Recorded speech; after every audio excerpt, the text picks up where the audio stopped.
नमस्कार. जय महाराष्ट्र. मी डॉक्टर अनिल फळे.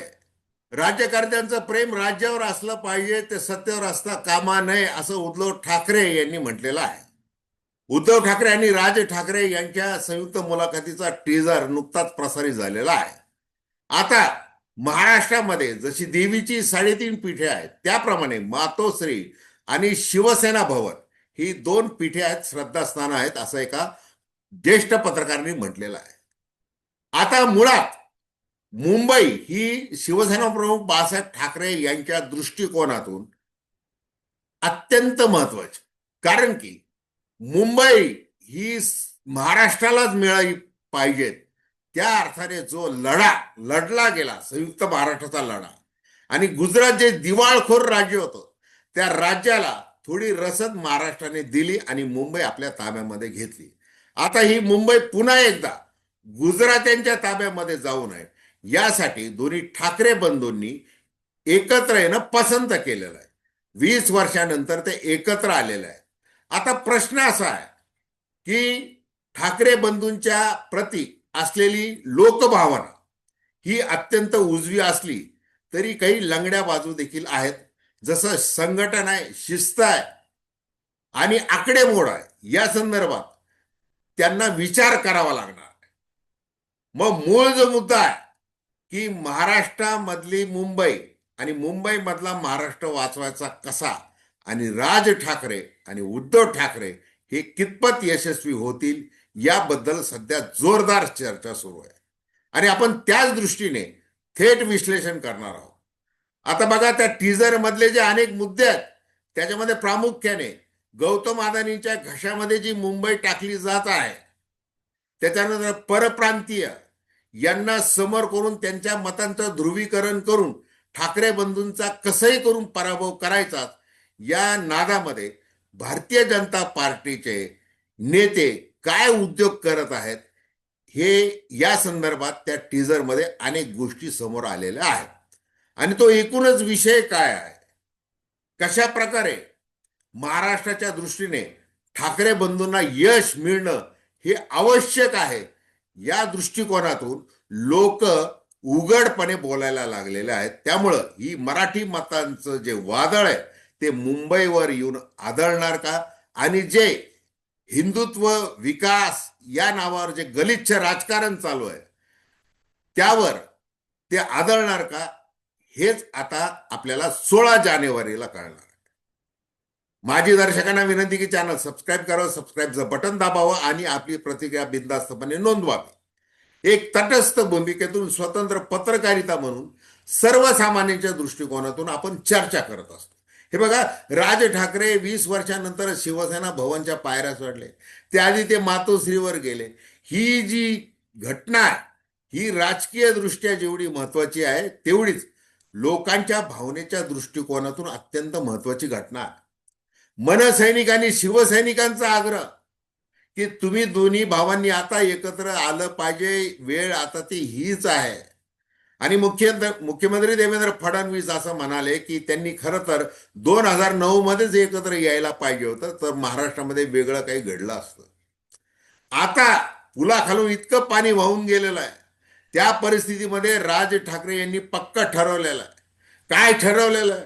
आपल्या महाराष्ट्र नवनिर्माण सेनेला मिळालेलं आतापर्यंत राजकीय यश आणि आपण केलेले सातत्याने संयमपूर्वक प्रयत्न हे लक्षात घेऊन आता आपण महाराष्ट्र हितासाठी हे सगळे आपले जे वाद आहेत ते क्षुल्लक ठरवले पाहिजे. आणि मग मे मध्ये महेश मांजरेकरांना त्यांनी जी मुलाखत दिली होती, त्यामध्ये जे वाक्य होतं की महाराष्ट्रासाठी हे आमचे वाद क्षुल्लक आहेत, ठाकरे ब्रँडसाठी एकत्र केव्हाही येऊ, आणि मग त्यांनी ते आता एकत्र येणं पसंत केलेलं आहे. आता संजय राऊत यांच्या जोडीने महेश मांजरेकर मुलाखतीसाठी या ठाकरे बंधूंच्या समोर बसलेले आहे. एक कलावंत आहे, दिग्दर्शक आहे, आणि महेश मांजरेकर म्हणतात की आता मराठी म्हणून बाहेर फिरणं अवघड झालेलं आहे, अशी भीती वाटते. अशा प्रकारचं त्यांची भावना त्यांनी त्या मुलाखतीमध्ये व्यक्त केलेली आहे. दुसरीकडे उद्धव ठाकरे आणि राज ठाकरे यांनी प्रत्येक मुद्द्याला थेटपणे ठाकरे शैलीमध्ये स्पर्श केलेला दिसतोय. आता ही मुलाखत ही काय वादळ निर्माण करणार आहे, कशा प्रकारे तो बुलडोझर ठरणार आहे. कारण असं आहे की गौतम अदानी यांना शेकडो एकर जमीन मुंबईसह महाराष्ट्रामध्ये अनेक ठिकाणी देण्यात आले. उद्योग म्हणून विस्तार झाला पाहिजे, विकास झाला पाहिजे, रोजगार निर्मिती झाली पाहिजे, ह्या सगळ्या गोष्टी सत्य आहेत. परंतु मुंबईचे सगळे इतिहासकालीन संदर्भ आणि फार जुना इतिहास नाही, अलीकडच्या काळातला इतिहास, हा सगळा लक्षात घेतला तर मुंबई ही नाही कुणाच्या बापाची तर ती मराठी माणसाची आहे, हे सांगितलं पाहिजे. आणि ते का सांगण्याची वेळ आलेली आहे, कारण की भारतीय जनता पार्टीने मुंबईचा विकासाच्या नावाखाली अहमदाबाद मुंबई मेट्रो पासून तर वाढवण बंदरापर्यंत पहिली मुंबई, दुसरी मुंबई, तिसरी मुंबई असे जे विकास आराखडे समोर मारायला जी सुरुवात केलेली आहे, आणि त्यामध्ये मुंबईचा मराठी आत्मा हरवून चाललेला आहे. आणि त्याची खंत ही कुणी व्यक्त केली पाहिजे. ज्या ठाकरेंचं शिवसेना माध्यमातून जे योगदान आहे त्या दृष्टीने, ते जर हरवून गेलं तर करायचं काय, हा प्रश्न उभा राहिलेला.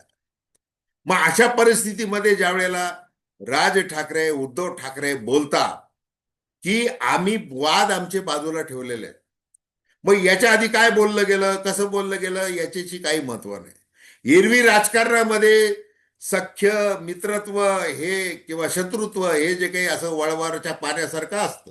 मग इथं ज्या वेळेला जर एक मुद्दा घेऊ ठोसपणे जर हे भाऊ एकत्र आलेले आहेत तर त्यांचा तितक्याच सजगतेने, सहृदयतेने विचार केला पाहिजे, अशी एक भावनिक लाट निर्माण झालेली आहे. मग ती लाट निर्माण झालेली असताना आता त्यांचं जर आपण सकारात्मक पैलू पाहिले तर त्याचं एक थोडक्यामध्ये विश्लेषण आहे. ठाकरे बंधूंची युती मराठी मतांच्या म्हणजे मुंबईमध्ये जे सुमारे 34% मतदार आहेत त्या विभाजनाला रोखते, हे लक्षात घ्या. पूर्वी शिवसेना आणि मनसे यांच्यामधील स्पर्धेमुळे मराठी मते विभागली जात होती, ज्याचा फायदा भाजपला होत होता. आता हे मुद्दे म्हणजे मराठी भाषा सक्ती असेल, मराठी लोकांसाठी नोकऱ्या असतील, घरे असतील आणि मराठी संस्कृतीचं रक्षण मराठी मतदारांना एकत्र आणू शकतात. उदाहरणार्थ ठाकरे यांनी वचननाम्यात 1,00,000 स्वस्त घरे, घरेलू कामगारांना मासिक मदत आणि शाळांमध्ये मराठी सक्तीचं वचन दिलं आहे. आता अभ्यासक काय म्हणतात की मराठी मतदारांना भावनिक आव्हान हे केलं जात आहे आणि मराठी बहुल जसे दादर, गिरगाव, विलेपार्ले वगैरे वगैरे याच्यामध्ये यश मिळू शकतं.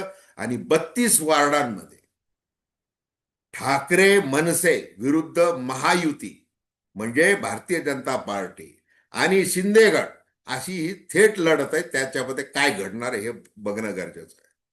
जसं ज्येष्ठ पत्रकार यदू जोशी यांनी म्हटलेलं आहे की तुम्ही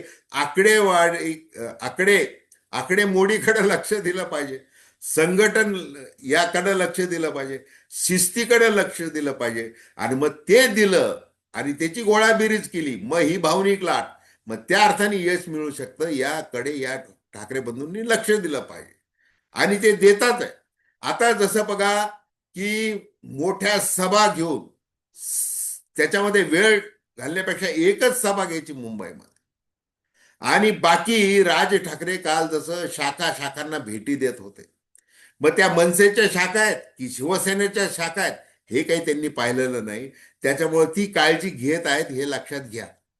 त्याच्यामुळे हे जे काही 32% मराठी मत आहेत, 34% ती एकत्र कशी राहतील. म्हणजे आता त्यांनी तर आव्हान केलेलं आहे. उद्धव ठाकरे यांनी देखील म्हटलेलं आहे की भाजपमधल्या मराठी लोकांनी सुद्धा हा विचार केला पाहिजे, हे लक्षात घ्या. शिंदे गटाने केवळ रसद, कोट्यावधीचा पैसा, खरेदी हे जे काही चालवलेलं आहे तर त्यांना ते पैसे स्वस्त किती काळ बसू देणार आहे, त्यांनी देखील हा विचार केला पाहिजे. ही ही सगळी गोष्टी, ह्या सगळ्या गोष्टी सत्य असल्या तरी ज्या मर्यादा आहेत त्या मर्यादा देखील आपण आता या निवडणुकीच्या निमित्ताने त्याचा विचार केला पाहिजे. मग ते विश्लेषण थोडक्यामध्ये काय आहे की हा मुद्दा मराठी मतदारांपुरत्या मर्यादित राहू शकतो आणि गैर मराठी मतदारांना जसं काही उत्तर भारतीय आणि गुजराती विशेषतः दूर करू शकतो. राज ठाकरेंच्या हम हिंदू आहे हिंदी नाही या वक्तव्याने हिंदी भाषिकांना नाराज केलेला आहे. जे मुंबईत 25 ते 30% आहेत हिंदी भाषिक. मग अभ्यासक काय म्हणतात की युतीचे आवा आवाका मर्यादित करते आणि फ्लोटिंग मतदार जो शिक्षित मध्यमवर्गीय आहे यांना भाजपकडे ढकलू शकते. तसेच ठाकरे बंधू कुटुंबाची पार्श्वभूमी, बिहारी मूळ आणि इंग्रजी प्रभाव हे म्हणजे ते जे टीका केली जाते तर विरोधकांकडून टीकेचे ते कारण बनतं नेहमी या संबंध. त्याच्यानंतर युती ही संकटातून 2024च्या विधानसभा निवडणुकीनंतर जन्मलेली आहे, म्हणून ती दीर्घकाळ टिकेल की नाही याबद्दल शंका आहे. आता हे जे भोंगे वाचतात ते बाहेर थोडंसं डिस्टर्ब होऊ शकतो. तर ही जी सगळी जी काही परिस्थिती आहे याचा विचार केला तर हे जे ठाकरे बंधूंसमोरचं जे आव्हान आहे आणि या संयुक्त मुलाखतीमध्ये त्यांनी जे काही बाण सोडलेले ते बाण जर लक्षात घेतले तर उद्धव ठाकरे यांचं जे काही वाक्य आहे ते अत्यंत महत्वाचं आहे की राज्यकर्त्यांचं प्रेम हे राज्यावर असलं पाहिजे, सत्तेवर असता कामा नये. आता मुंबई ही आर्थिक राजधानी आहे, देशाची आर्थिक राजधानी आहे. त्याच्यामध्ये अनेक हजार कोटी रुपयांच्या ठेवी आहेत. मग त्या ठेवी काय साठायच्या का असं मुख्यमंत्री देवेंद्र फडणवीस म्हणाले.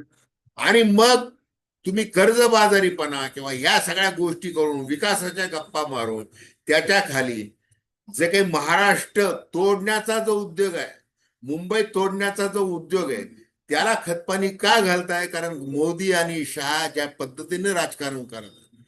मुळात बघा, ज्या वेळेला संयुक्त महाराष्ट्राचा लढा झाला, जसं सुरुवातीला सांगितलं, गुजरात हे दिवाळखोर राज्य होतं, मग त्या राज्याला काहीतरी मदत दिली पाहिजे. जसं भारत पाकिस्तान फाळणी झाली, पाकिस्तानला आपण काही 14-15 कोटी रुपये दिले, तर त्याप्रमाणे आता मुंबई द्या आणि हे तुम्हाला दिवाळखोरीनं तुमचे काही कोटी रुपये द्या घ्या, असं त्यावेळेला 2 कोटीच्या आसपास रक्कम ती दिली होती.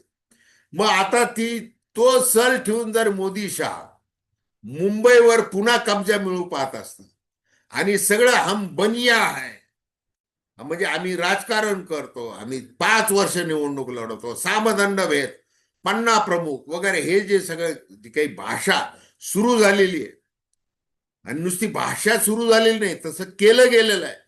मग इकडं राहुल ते तुमच्या नवाब मलिक त्यांनी कशी जमीन खरेदी केली त्या दाऊदच्या बहिणीकडून वगैरे असं म्हणून त्यांना बाजूला ठेवायचं. दुसरीकडे नाशिकमध्ये काय करायचंय, सुधाकर बडगुजर जो सलीम कुत्ता बरोबर नाचला त्याला सोबत घ्यायचंय.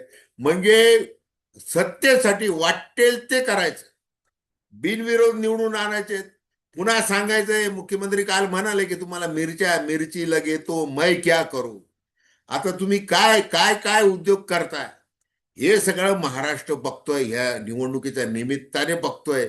हिंदुत्व हिंदुत्व म्हणायचं, इकडं खान महापौर करतील, उद्धव मामू म्हणायचं, इकडं मालेगावला मुस्लिम उमेदवार उभे करायचे, तिसरीकडे MIM बरोबर कुठेतरी युती करायची. हे सगळं जे केलं जातंय ते कशासाठी केलं जात आहे? ही तुमची जी सटपटलेली आहे, तर ती सटपटलेली भूमिका ही फक्त सत्तेसाठी आहे. मग नगर विकास खातं जे एकनाथ शिंदेकडे दिलेलं आहे तेही काढून घ्यायचंय, त्याच्यावर आपलं वर्चस्व बसवायचंय, एकनाथ शिंदे यांना वापरून घ्यायचंय मुंबई पुरतं. बाकी ठिकाणी त्यांचा व्यवस्थित कार्यक्रम केलेला आहे आणि उघडपणे केलेला आहे, जाहीरपणे केलेला आहे. त्यामुळंच हे रावण आहे, अहंकार आहे असं डहाणूमध्ये जे एकनाथ शिंदे म्हणाले होते ते अनेक अर्थाने सत्य आहे. आता स्थानिक स्वराज्य संस्थांच्या निवडणुकामध्ये राजकारण आहे म्हणून आरोप प्रत्यारोप केले जातात, मुरा कुस्ती खेळली जाते वगैरे वगैरे. त्या गोष्टी जरी आपण पाहिल्या तरी त्याच्यामधून जे उघडं पडतंय ते कसं झाकलं जाईल तर ते शक्य नाहीये. आणि ते शक्य होऊ नये यासाठी ठाकरे बंधू ठाकरी शैलीमध्ये कशा प्रकारे प्रहार करतात आणि जिंकतात हेच आता बघायचं. तर धन्यवाद. हा व्हिडिओ आपल्याला आवडला असेल अवश्य शेअर करा, सबस्क्राईब करा आणि आपली प्रतिक्रिया बिनधास्तपणे नोंदवा. धन्यवाद.